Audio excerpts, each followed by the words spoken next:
Hello. Today I'm going to introduce this book, The Web That Has No Weaver, Understanding Chinese Medicine. This is a nice primer for anyone interested in learning about the fundamental features that makes Chinese medicine unique and also effective, but that also fits within the greater philosophical outline that Chinese history has laid for, like, as the foundation for the medicine. So I'm going to read some sections from this book. I think that it's rich with prose. The writing is great, and it also has some key concepts that are worth mulling over, just even in passing, like in this situation.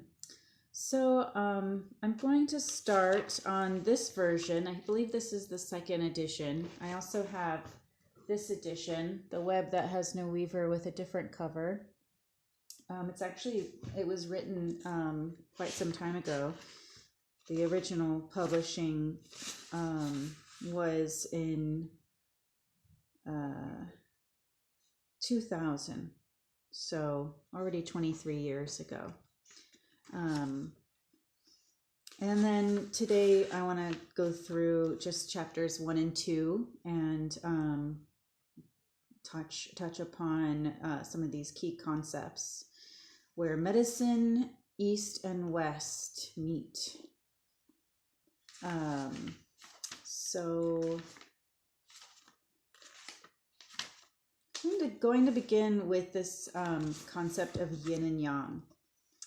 The logic underlying Chinese medical theory, a logic that assumes that a part can be understood only in relation to the whole, can also be called synthetic or dialectical. In Chinese early naturalist and Taoist thought, this dialectical logic that explains relationships, patterns, and change is called Yin Yang Theory.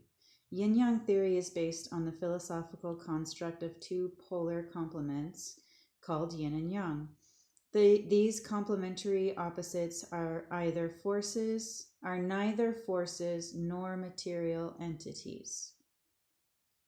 Nor are they mythical concepts that transcend rationality. Rather, they are convenient labels used to describe how things function in relation to the other and to the universe. They are used to explain the continuous process of natural change. But yin and yang are not only a set of correspondences, they also represent a way of thinking. In this system of thought, all things are seen as parts of a whole. No entity can ever be isolated from its relationship to other entities. No thing can exist in and of itself. Fixed essences are abstractions. There are no absolutes. Yin and yang must necessarily contain within themselves the possibility of opposition and change. The character for yin originally meant the shady side of a slope. It is associated with such qualities as cold, rest, responsiveness, passivity, darkness, interiority, downwardness, inwardness, decrease, satiation, tranquility, and quiescence. It is the end, completion, and realized fruition. The original meaning of yang was the sunny side of a slope. The term implies brightness and is part of one common expression for the sun. Yang is associated with qualities such as heat, stimulation, movement, activity, excitement, vigor, light, exteriority, upwardness, outwardness, and increase. It is arousal, beginning, and dynamic potential. Working with these ideas, Chinese thought and Chinese medical tradition have developed 5 principles of yin and yang. So I'm just going to read the titles of these 5 principles, which are 1, all things have 2 facets, a yin aspect and a yang aspect. That's a little simplistic. I'll just go into some response to that right now, because I have issues sometimes with this book, because I know the author Ted is Kaptchuk. Ted Kaptchuk is trying to make it approachable to the Western mind, that that is dualistic. For our minds tend to go more in a dualistic thought process. But when we see yin and yang as two facets, it's within that Tai Chi symbol where you have a circle and you have this swipe of that differentiates one side to the other. But then also within that, you always have a portion of the other.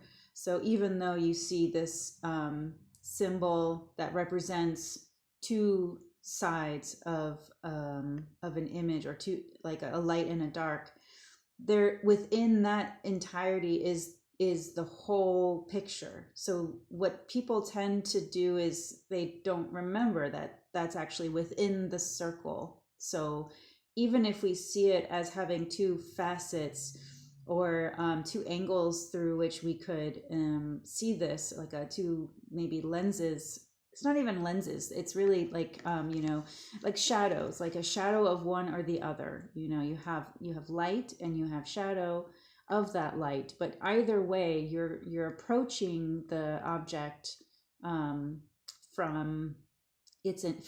a view of its entirety. I think that's enough to go into right now within that concept. So the second,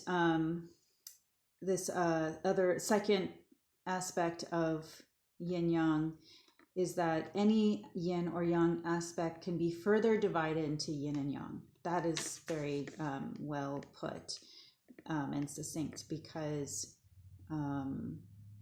it is this like infinite potential of relationship that as far in as one can go with it, with this, to describe something as yin or yang, within that will always be some aspect of further differentiation. Next, we'll look at the concept that yin and yang are mutually create each other. I'll just read a little bit from that paragraph. Although yin and yang can be distinguished, they cannot be separated. They depend on each other for definition. And that's why they create one another. Because one is never an absence of the other, basically. So if one starts to generate, then if yang is generated in some way, then yin will, by definition, have some presence within that generated aspect of yang. It's kind of existential, but it's real. There are many examples of how this works. Let's see if I can come up with one from the top of my head here. So I guess if you were to,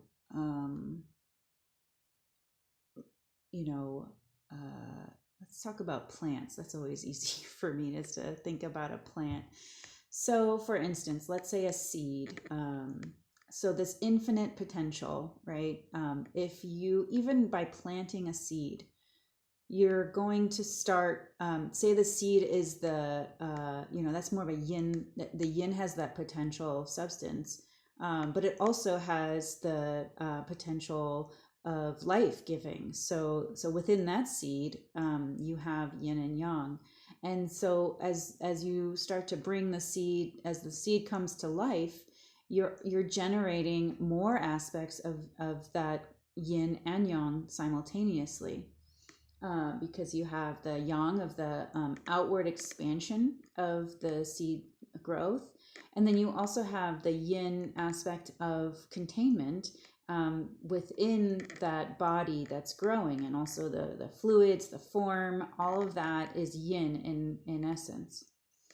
So that's some example. I'm sure there's more. If people want to write in the chat any examples that they might be coming up with or questions about this, please do, and we can keep going on this discussion. So yin and yang control each other, which here we'll just say if yin is excessive, then yang will be too weak, and vice versa. If the temperature is neither too cold nor too hot, then both cold and hot aspects are mutually controlled and held in check. If it is too cold, then there is not enough heat, and vice versa. Yin and yang balance each other. So he's a little bit confusing here because he's saying yin and yang control each other, and that with that control is some kind of balance. There's more to be said about this,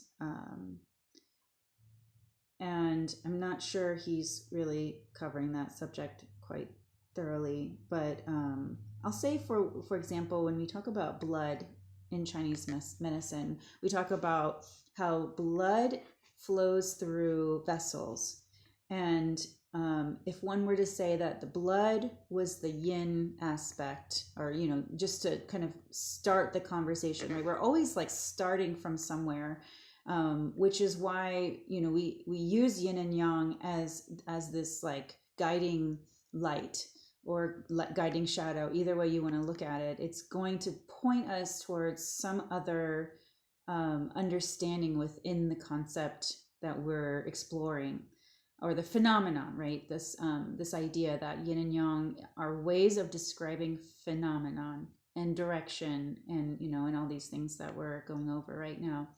But this idea of blood being a yin substance, and the vessels that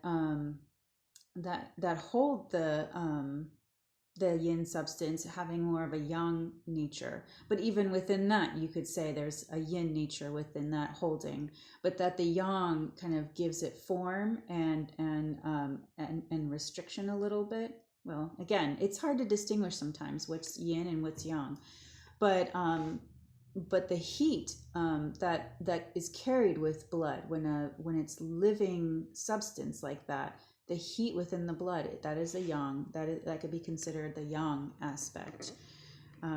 Moving, if the blood is moving, flowing, that's considered a yang aspect.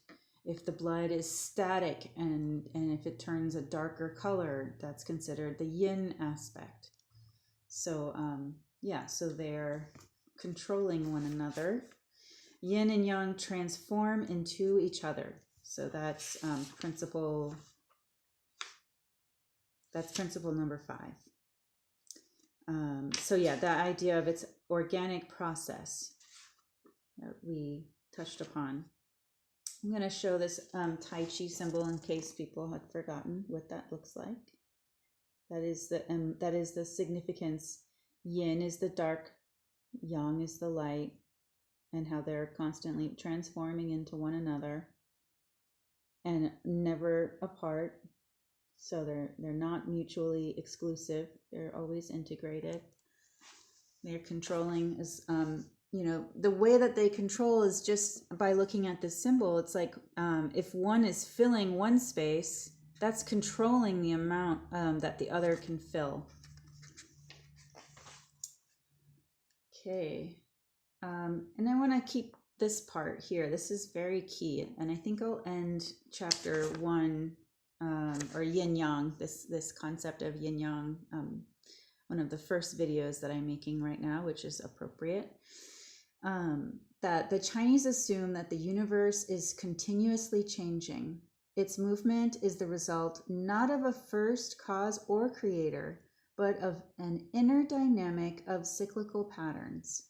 Just as the sun maps our 4 distinct seasons, it is yearly round. In its yearly round, so all biological organisms go through 4 seasons in a lifetime: birth, maturation, decline, and death.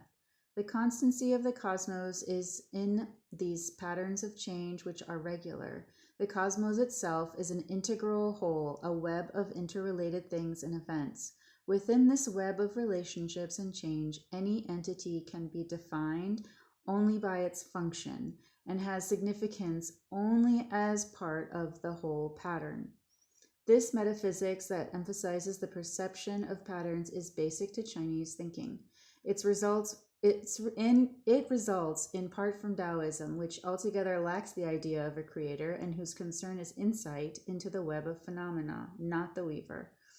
For the Chinese, that web has no weaver, no creator. In the West, the final concern is always the creator or cause of the phenomenon, is merely its reflection. And the phenomenon is merely its reflection. The Western mind seeks to discover and encounter what is beyond, behind, or the cause of phenomena. In the Chinese view, the truth of things is immanent. In the Western, truth is transcendent. Knowledge within this Chinese framework consists in the accurate perception of the inner movement of the web of phenomena. The desire for knowledge is the desire to understand the interrelationships or patterns within that web and to become attuned to the unfolding dynamic.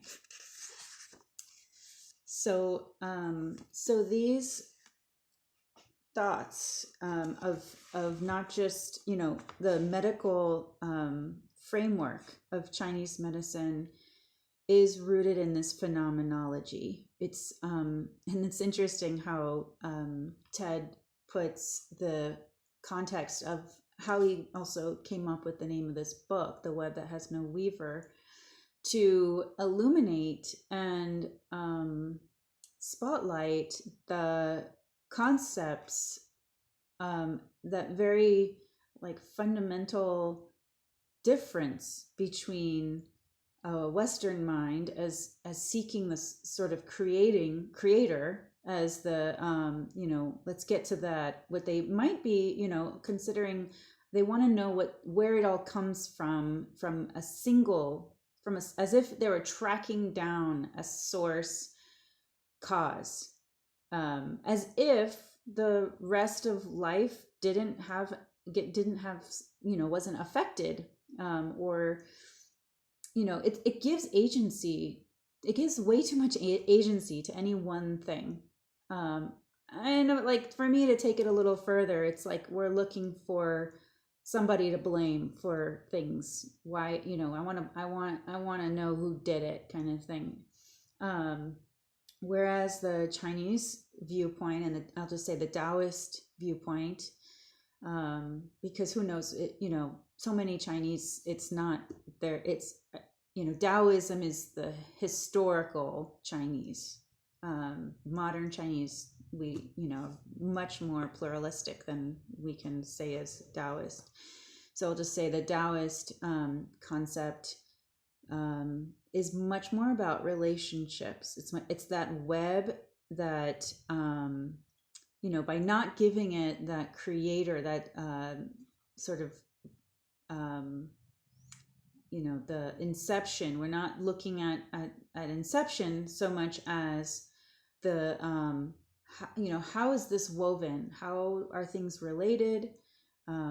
What are the patterns? We're always looking at patterns, because, even in our bodies, how can we even think that, where do we begin? Where do we begin with the etiology of life? We look at conception, but we also look at DNA. We look at how, that's just the a very physical form of that interrelated web that to most of us is unfathomable unless we have an electron microscope to look at the DNA. It's also just theory for a lot of us. So and not only is it theory, it's that interrelationship. It's the code of our ancestors, and also of what we are likely to express given the circumstances that we're in. So yeah, I really value what he touches upon here, the metaphysical patterns of perception. and this ever-changing universe.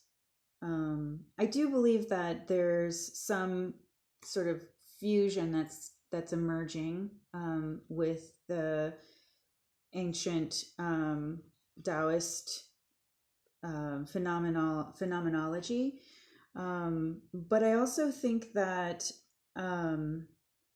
the Western mind departs from the idea of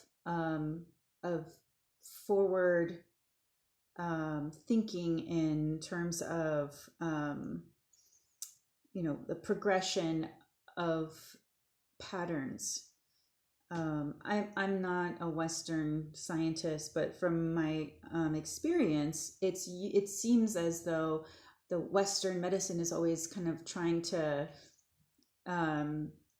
sort of dig deeper into something of the past, or also of kind of looking at what's happening only right now, or on one organ system itself, without looking at so much of causation through patterns in that one could even say is cyclical, by seeing patterns in how nature presents itself. All right.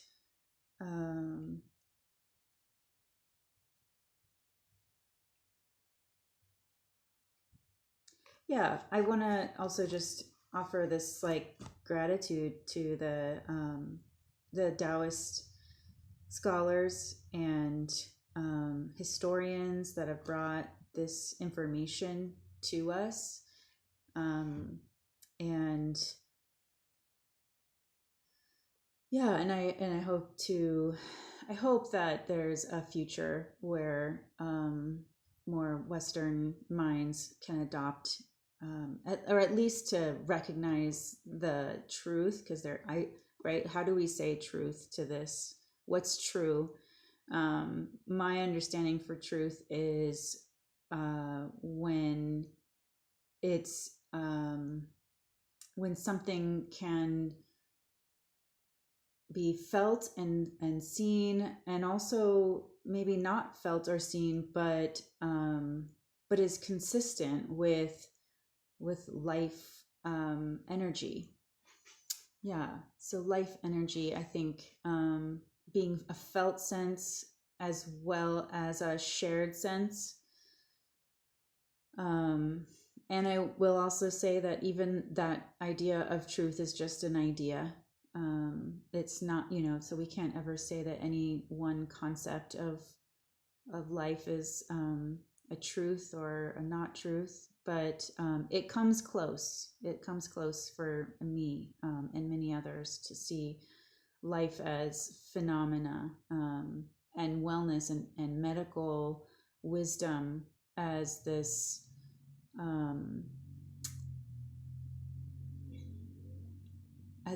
web of life that constantly unfolds and even has a predictive quality to it if we really tune in with the patterns. Okay, so thank you for listening. Please like and subscribe and share and comment if you wish, and or email me. My email address is featherandboneacupuncture@gmail.com. And have a lovely day. Bye-bye.